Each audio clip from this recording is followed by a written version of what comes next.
ang Presidential Broadcast Service. Radyo Pilipinas. Radyo Publiko ng Bagong Pilipinas para sa Bagong Pilipino. Naghahatid ng mahahalagang balita at impormasyon na guugnay ng pamahalaan sa sambayanan. Tulay sa himpapawid ng serbisyo publiko. Radyo Pilipinas. Radyo Publiko. Ang boses ng Pangulo. Sa Iloilo. Radyo Pilipinas. 585 AM.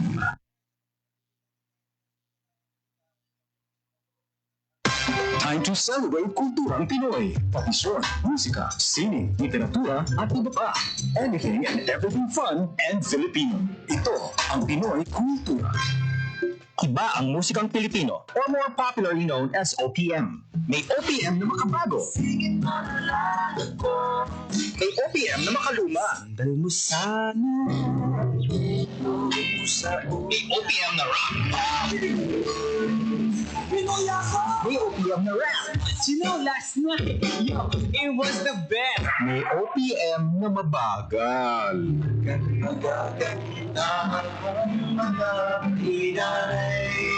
May OPM na mabilis. May OPM na Tagalog.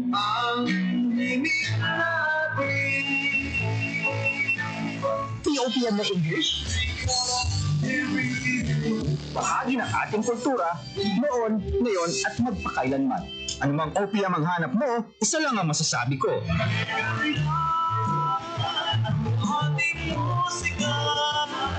Yan ang Pinoy Kultura because our culture is cool.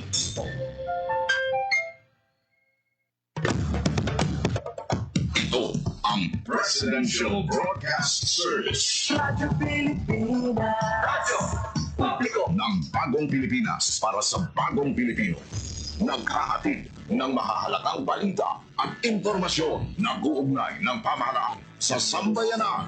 Tulay sa himpapawid ng serbisyo publiko. Radyo Pilipinas. Radyo Publiko. Ang boses ng Pangulo. Sa Iloilo. Radyo Pilipinas. 585 AM. Oras sa Radyo Pilipinas, alas 8:33 sa aga.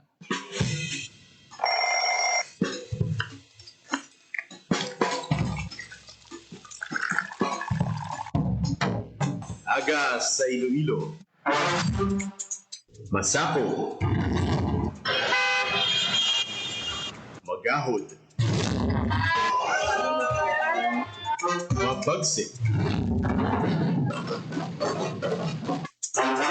Panibagong adlaw pagkatapos ng paghuway sang gabi antes. Bagong nga paglaong. Isa naman kapag himakas sa matahong nga panaabuton. Iloilo Morning, ang programa nga kaupod ninyo sa pamahaw kunaga. Magadulong sa labing ulihi nga balita. Mga istorya halin sa Iloilo, kag iba niya bahin sang rehiyon. Mga ginahuluhang balan, kag mga trending topic sa social media. Ululupod naton at tubangon ang maayo nga aga. Magpamati na sa Iloilo Morning. Diri sa 585 kHz sa AM bands ang inyong mga radyo. Radyo Pilipinas Iloilo, the only government radio station in Western Visayas.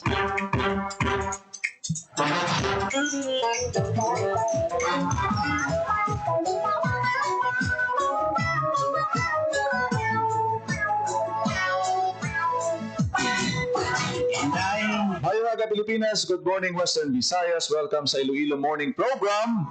Sa buong adlaw sa Huwebes, Agosto 28, tuig 2025. Medyo magalumon ang aton kalangitan sa palibot sa syudad kag probinsya sang Iloilo sa iban nga mga banwa. Unay, Lawig kuno ulan. usain mo na limpay. May arasing ginamonitor subong nga low pressure area no ang aton siniya nga pag-asa. Kaya muning isa sa mga Ayaw mo pang laban nagabulig karon ng hakop kung tingob sa mga tagal-uman aton nga makitaan sa aton kalangitan. inda. Nagaresulta sa pag-ulan-ulan diri sa aton siniya nga probinsya. Sa probinsya sang Antique daw kadamo kahapon sang mga nagsuspende sa face-to-face classes bangod sa malain nga tiyempo. Ag may pala ka mga na-record nga natabo nga mga landslide, ang maayo lang kay ti wala man gid sa ano wala kita sa mga casualty. Tandaan nyo to sa nagdigad sa nagwaswas ang habagat, may mga nagkalamising to sa may probinsya sang Antique sa diin nga nagtabok sa baha ang iban ang nagkalaanod sila atong duwabla ka missing person kundi ta magsala dito to sa may area sang Sibaste Manlaro. Lakat matugang mudlak. Halong gid sa aton sini nga mga kauturan, especially subong nga ang aton nga panahon do hindi naton pakpan kay kisa ga init kung kisa naga-ulan man. Sa piyak nga bahin may pagahiwaton nga Kabalaka Expo ang aton nga Iloilo City Disaster Risk Reduction Management Office sa maabot nga Agosto 29 kag 30 dira sa may Convention Drive sa may Mega World Mandurriao. Ang katuyuan sini nga magpatigayon sang lectures, training, forum, Nga tunay. Ako nag-i-share ang mga best practices para nga mapa-alerto kag madugangan, ma-update ang skills ang aton siniya nga mga mudlak. natapos ang City Disaster Risk Reduction Management Office. May invited nga MDRRMO, estudyante, rescue groups, private sectors para mapasangkad pa ang ila siniya nga hibalo sa disaster preparedness. So inihiwaton sa maabot nga August 29, Biyernes hasta sa Sabado nga kaupod ang aton sinipila ka mga rescue groups, may arasing display of equipments ang Bureau of Fire Protection. Nga pwede gid makatuan sa aton sini mga kauturan ti kadto kamo dira sa Mega World sa maabot nga August 29 para makit-an nyo da kung ano nga mga equipments ang ginagamit sa pag-rescue, mga fire trucks dira ipahamtang man sa aton sini nga mga kabataan, mga estudyante feel free gid sa pagpadulong dira para at least ma-expose bala ma-educate ang aton sini nga mga pamatan-on kag iban pa nga sektor sa kung ano mga purpose sa mga rescue equipments kani. So ini amo ang katuyuan sang pagapatigayonon nga Oplan Okon Kabalaka Expo Lapit sa imo ka. sang CDRRMO Kabuylog ang Office of the Civil Defense Region 6. Karon ipalayag naton ang interview kay Sir Darwin Papa ang aton sini nga Urban Search and Rescue Chief sang CDRRMO kaupod kay Attorney Melissa Banyas sang OCD6. Sa pihak nga bahin ginaimbitar ni Engineer Roy Pakanan o kung sang aton sini DPWH Iloilo City ang Iloilo City Government para sa pagapatigayonon nga coordination meeting agud istoryahan ang estado sa pila ka mga infrastructure project, partikular mga flood controls project naton diri sa may syudad sang Iloilo. Nagpabutyag sang kahandaan si Mayor Raisa Treñas nga tisuno sa iya handa ini nga mag-upod, magtambong sa sining ginaduso nga coordination meeting nga ginanunsyo ni Iloilo City District Engineer Roy Pakanan. Masadya daan sa naliligad ng mga sinimana ining pagpangabay sang aton City Council, partikular ang Quadcom hearing nga ginaga-invite kay Engineer Pakanan. Subong si Engineer Pakanan ang nag-invite sang coordination meeting. Si Mayor Raisa Treñas suno siya handa kita nga mag-meet anytime, anywhere. Ito ka nami, at least may proper coordination. Amo na ni gurong ginahulat sang aton sining city government kag DPWH para mapungkuan ini. Kaya ang goal dere, ang primary goal gid is pagbulig naton sa mga kauturan tang hindi sila babahaan, maproteksyonan ang ila kabuhi sa peligro dulot sa baha. Ano ang estado sa sining mga proyekto kay may mga opisyal nga naga-question nga tidiin na ang proyekto. Ini in response sa call sa aton sini presidente nga imbestigaran o sisaon i-audit Walay kabulay. ang tanan nga mga proyekto sa flood control. Dito rin sa aton sini sa syudad sa Iloilo. Dire ka lang Amo ning ginahulat sa aton tumulo. Isa sa nga magbinangayay kita da, pailuhanay kita statement, si Amoni Amoto, tudluanay kita kung sino ang malain. Siguro mas maayo nga pupungkuan ana ini, trabahoon ana ini samtang Ang imong nasu. na ang aton nga panahon subong yan nagadikta gid nga magpanghanda kita sa baha. So mas maayo nga makita naton nga may ara sing pag-inistoryahanay o kon coordination between sa aton sini nga Iloilo City Government kag sang DPWH. Bisalos ko lang. Ano gid bala ang ano gid bala sa likod sa aton nga pagbangigay? Ang pagbangigay bala nagaresulta ini sa pagsalbar sa aton sini nga mga kabuhi sa mga pumuluyo malapit sa flooded areas o sa mga flood prone areas naton. Nga tunay. So kabay pa nga ma-materialize ini kag makapungkuanay ang aton nga mga officials, si Mayor Raisa Triñas abi no, si District Engineer Roy Pacanan Ayun. para nga may proper endorsement no, may yara sing balanse ang mga palananawon kag pag-usisa sang siniya nga mga proyekto kag kung ano pa nga maayo kay ang goal diri sa both parties ang maayo para sa aton nga mga pumuluyo sa kung saan o ini kag kung diin ini hiwaton pantayan naton ang dugang sini nga mga development. Subong ang mga tiniyon ipalayag nato ng aton sini nga interview kay Sir Darwin Papa kay Attorney Melissa Banyas ang Operations Chief sa Office of the Civil Defense. May kang tanan sa sining paghiwaton nga Kabalaka Expo sa maabot nga Agosto 29 tubtob 30. Gina-invite diri, gina-encourage ka mag-invite diri ang tanan nga mga MDRRMOs kay ti at least pala may ara sing sharing sang best practices sa patag sang disaster preparedness. Kaya importante gid ini, especially subong ang mga tinion kung magtan-aw kamo sang balita. Tan-awan niyo bilang baha, ang landslide, linog, mga kasubong sina. Di dapat manginhanda kita all the time. Sa kung ano kahanda, inaya hindi mo na masiling 100% we are ready to face ang amo sini nga disaster. So no, sa OCD, dapat hindi bangin amo sina ang mindset, kundi dapat sige-sige, regular, active, kag mangin aggressive ang aton sini nga LGUs, ang mga barangay, ang mga sektor involved sa disaster preparedness. Hindi pwede masiling tanga, naka-undergo na kami pulo ka training. Okay na kami, may budget kami for disaster preparedness. Okay na kami, confident kami nga masarangan namon ini. So ang pagpreparar sa kalamidad, sa disaster, must be regularly nga mapreparahan. No, ma-enhance, ma-update ang mga skills sa aton nga mga rescue groups, sa aton nga mga rescuers, sa aton nga mga MDRRMOs. Si Tuto Gakulo ang laway. Para nga damangin part siya sa lifestyle naton nga gina-exercise naton ini from time to time. May kalamidad man kan wala, importante nga ang readiness sa pag-respond sa calamity mangin part sang system naton. Not only sa isa ka LGU, sa isa ka barangay, sa isa ka private sector, sa isa ka institution, kundi sa imo sa aton mismo dapat prepared kita. Kabalo kita sa aton himuon o kung mayara kita sing exposure kung ano ang himuon, pananglit nga may mga kalamidad kita nga pag-aatubangon. Pamatian naton si Urban Search and Rescue Chief sang CDRRMO, Darwin Papa, sa presko naging patigayon kasunod sa sining hiwaton nga Kabalaka Expo 2025 sa maabot nga Biyernes kag Sabado. Risk reduction and decisions.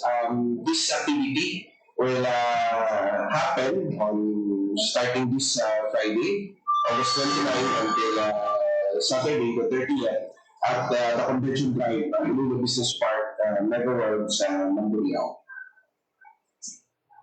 What you will see dito sa area will be exhibition booths sa mga partners natin, both from academe, civil society, volunteer organization, and ibang pa. Then we will have interactive and creative resilience activities, may mga games na i-conduct dito specifically para sa mga kabataan on how they will be able to prepare.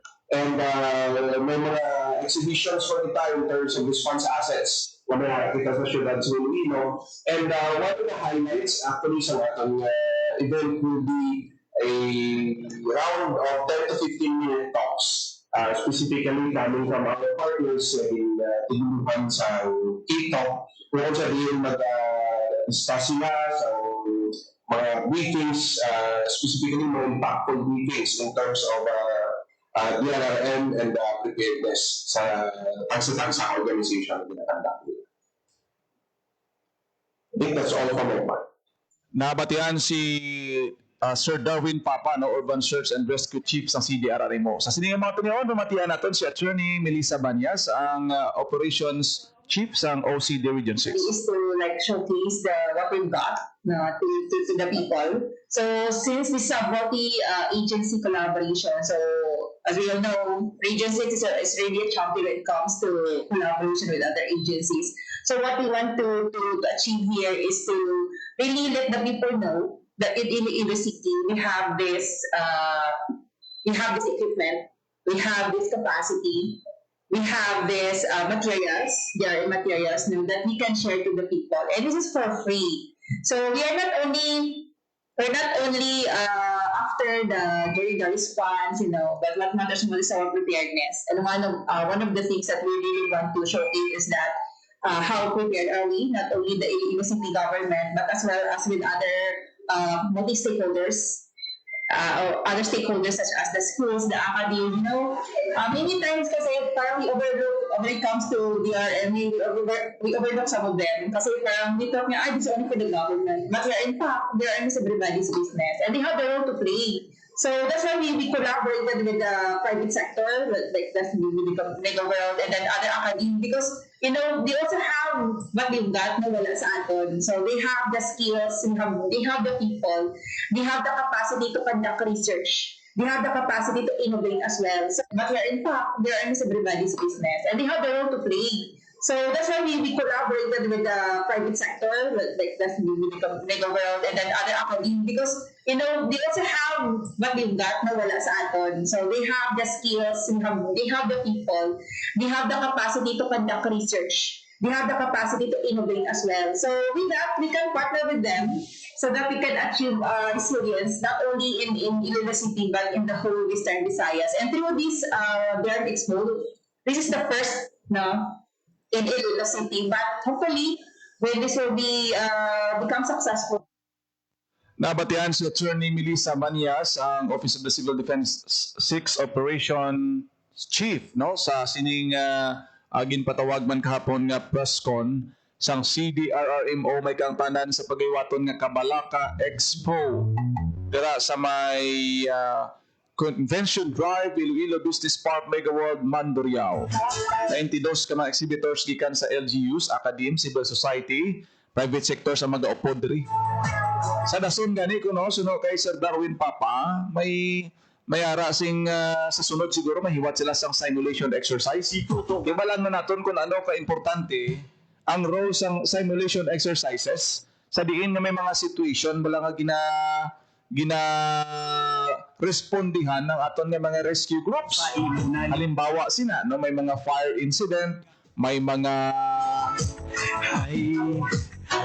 vehicular accident, dalagko nga mga events sa diin ginapakita kung ano kadasig ang pag-respond sa aton sini nga mga rescuers kag ang pagsunod sa mga protocol nga ginatagaan ina sang scores, ang rates ang aton ng mga evaluators para makitaan kung wala nasunod giman ang mga protocol sa limbawa sina vehicular accident, paano ang proseso halin sa pag-abot sa ambulansya, pag-atipan sang pasyente, pagdapat sang first aid hasta nga ma-travel o kung madala siya matransport siya sa ospital. Tinatest ina ang kapasidad sa aton sini nga mga rescuers o kung rescue volunteers. Bisa subong for now, ang ara lang anay is exposure sa mga equipments kani, exchange of ideas, may mga speakers nga iga-invite.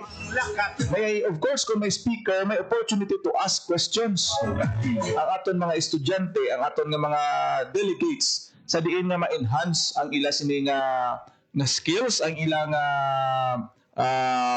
mga knowledge with regards sa disaster preparedness kung ano ang himuon. Importante gid ini last July nagasaulog kita sa Disaster Preparedness Month. Imbukada gani sa pagsaulog sa Disaster Preparedness Month kung hindi kita magsala, damo sa mga sitwasyon ana test gid ang aton sini nga lokal nga panguluhan ng ila disaster preparedness una dira kang nagtabo to nga damo to bala sang mga naglilingin ulo nga mga estudyante dito sa may naglilingin ng ilang nga ulo naglain na pamatsyagan sa may area sang Sibalom Antique nga sa diin damo to aging pangdala sa ospital test dito sa LGU Antique.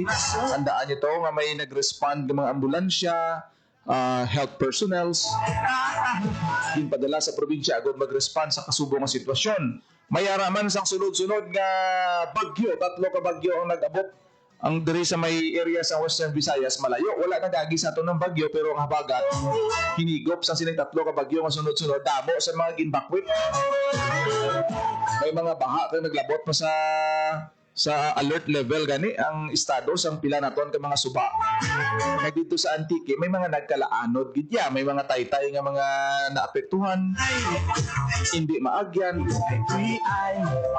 Si Tutok Gato. So daw ano gani daw sunlog bla kundi nung disaster preparedness. Ang aktual nga nagakatabo ti sa sinaman nga mga binulan nagaluntad no kasubong sa pagbaha bagyo kag iban pa. Hindi kita ka siguro kay subong nga panahon bisan ari kita sa bulan sa Agosto may low pressure area gani kita. Kagamo ina ang rason kung nga ang naimbestigaran ang mga kontrobersiya sa flood control project sa aton sini nga presidente mismo nagmando nga imbestigaran ini tungod sa nag-abot nga kalamidad kay kisa may purpose man ang kalamidad ang aton nga mga kontraktor ang mga sa likod sini nga proyekto wala obra lang dra bisan wala kabilya buhos semento wala gali pundasyon nagkalaukab ang ila sini nga mga proyekto. Kung wala sang kalamite, wala sang baha, wala bagyo, hindi matest, hindi mabalaan kung ano ang kalidad sa sining mga proyekto. Itayiningan man ining habagat nga sunod-sunod sa nagliligan plus pa may bagyo. Nagbaha dito sa may Metro Manila. Tigin question, anong status sa atong flood control project? Amo nang rason, amo nang ginhalinan kung nga sa subong mga tinion, gina-expose ang ini nga mga kapalpakan kag anomalya sa likod sa flood control projects kay daw imbis nga flood control ni daw bulsa sa niya sang mga pila ka mga kurakot nga opisyal amo iya ang busog ka nga nasalbar pero ang mga pumuluyo malapit sa mga flood prone areas at igalangoy kag pinanghakwat sang ila sini nga mga kagamitan para lang makasalbar sang ila kaugalingon kag makabakwit sa pagbaha nga makon mo na din ang mga din ang konsensya nyo hambal sa presidente mo na siling lang mahiya naman kayo